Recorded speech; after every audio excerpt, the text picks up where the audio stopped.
नमस्कार, स्वागत है आप सबका। आप देख रहे हैं आपके साथ मेरी बात और मैं प्रिय रंजन भारती। सब कुछ सामान्य रहा और हालात सब ठीक रहे तो जनता दल यूनाइटेड नेता और बिहार के मुख्यमंत्री नीतीश कुमार कल प्रगति यात्रा पर निकलेंगे। जी हाँ, प्रगति यात्रा, अब इस यात्रा का नामकरण हो गया है और ये यात्रा निर्धारित तिथि 23 नवंबर से चंपारण से शुरू होने जा रही है। मुख्यमंत्री नीतीश कुमार ये 19वीं यात्रा पर हैं और जो कल से निकलने वाली है, इसके पहले उन्होंने जब भी 18 यात्राएं की हैं, हर यात्रा उनकी चंपारण से ही शुरू होती है। जैसे कि गांधी जी की दांडी यात्रा शुरू हुई थी, तो ये प्रगति यात्रा की तैयारियां जोरों पर हो चुकी हैं।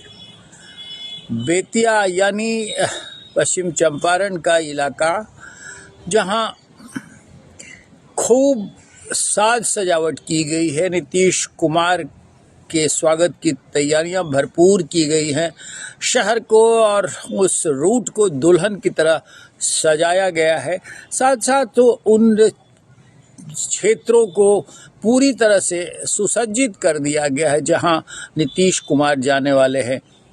जो कार्यक्रम बना है वो चंपारण, पश्चिमी चंपारण से शुरू होगा। पूर्वी चंपारण और आसपास के 5 जिलों तक नीतीश कुमार जाएंगे। उनका रात्रि विश्राम का कार्यक्रम भी उधर का है।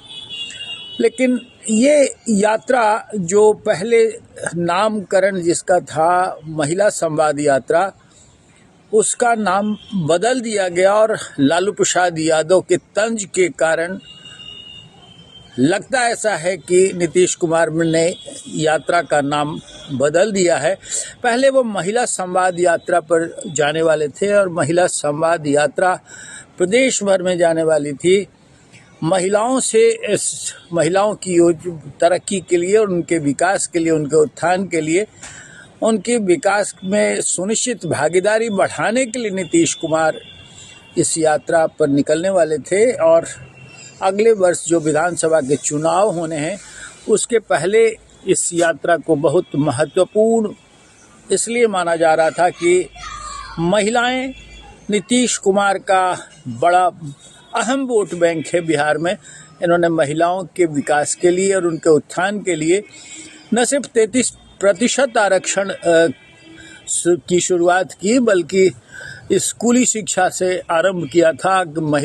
लड़कियों को पोशाक और साइकिल देने की योजना के साथ साथ अब महिलाओं के आरक्षण और नौकरियों में भी उनके आरक्षण और पंचायत स्तर में, नगर निकायों में भी आरक्षण की व्यवस्था की। अब कई तरह की योजनाएं इन्होंने महिलाओं के विकास के लिए आरंभ किया। जीविका दीदी योजना देश भर में काफ़ी चर्चित हुई। अब इस यात्रा को नीतीश कुमार के मुरीद वोट जो बैंक बन चुकी हैं महिलाएं, उनको और अधिक प्रोत्साहित करने का एक कदम माना जा रहा था। लेकिन लालू यादव के तंज के बाद से ये यात्रा स्थगित ही कर दी गई थी और अब प्रगति यात्रा इसका नाम दे दिया गया। लेकिन महिलाओं को साधने के लिए नीतीश कुमार ने सब कुछ नहीं छोड़ा है। यात्रा पर निकलने के पहले ही जनता दल यूनाइटेड की तरफ से आधी आबादी विकास यात्रा शुरू की गई है। आधी आबादी के विकास के लिए यात्रा एक रथ निकाला गया है जो बिहार के प्रमुख हिस्सों में घूमता हुआ महिलाओं के विकास के लिए नीतीश सरकार के कामकाज और उनके योगदान की बातें लोगों को समझा रहा है और साथ साथ ये वोटों को साधने का काम कर रहा है। अब महिलाओं के बीच में इस तरह की जानकारियां चुनाव से पहले पहुंचाने का सीधा संवाद स्थापित करने का मौका इसीलिए है कि अगले साल विधानसभा चुनाव है और विधानसभा चुनाव में महिलाएं खुल करके नीतीश कुमार के पक्ष में वोट करें, ये एक तरह का आह्वान है और उस आह्वान की एक कड़ी है ये महिला यानी आधी आबादी के विकास के मकसद की यात्रा नहीं कहें, उसको एक रथ कहें। इसी तरह से एक और रथ बिहार में अभी शुरू किया गया है। वो रथ भी बिहार के कोने कोने में घूमता हुआ अपने विकास की गाथा को सरकार द्वारा लोगों के बीच पहुंचाने का मकसद साध रहा है। और ये जो रथ है वो कर्पूरी रथ इसका नाम इसलिए दिया गया कि नीतीश कुमार की सरकार ने वंचित तबके के लिए, पिछड़ा और अति पिछड़ा और महादलित तबके के लिए जो विकास के आयाम आगे बढ़ाए हैं, उन सब की गाथा इस रथ यात्रा के जरिए बताई जा रही है। लोगों को समझाया जा रहा है कि नीतीश कुमार ने और नीतीश कुमार की चाहे कोई भी सरकार, एनडीए या महागठबंधन की सरकार रही हो, उन सरकारों ने पिछड़ा और वंचित तबके के लिए, उनके उत्थान के लिए बेहतर काम किए हैं। उन योजनाओं को गिनाया जा रहा है। इन सब का एक ही मकसद है और वो मकसद आप समझ रहे हैं कि अगले साल विधानसभा के चुनाव होने हैं और विधानसभा चुनाव के पहले इस तरह की यात्रा और इस तरह के रथ का प्रसंग सिर्फ वोटों का इजाफा करना और जो समीकरण बंधे हुए हैं उनको और ज़्यादा मजबूत करना होता है और नीतीश कुमार इसमें माहिर है।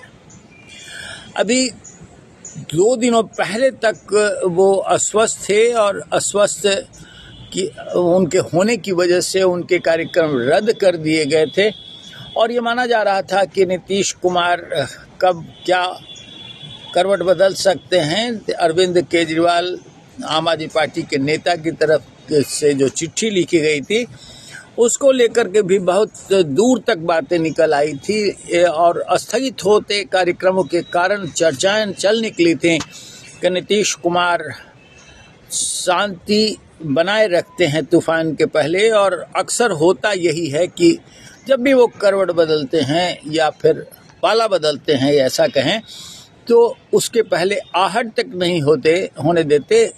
उनके स्वास्थ्य के खराब होने पर उनकी नाराज़गी का इजहार होना भी माना जा रहा था और कुछ भी राजनीतिक उलटफेर होने की संभावना, आशंका व्यक्त की जा रही थी।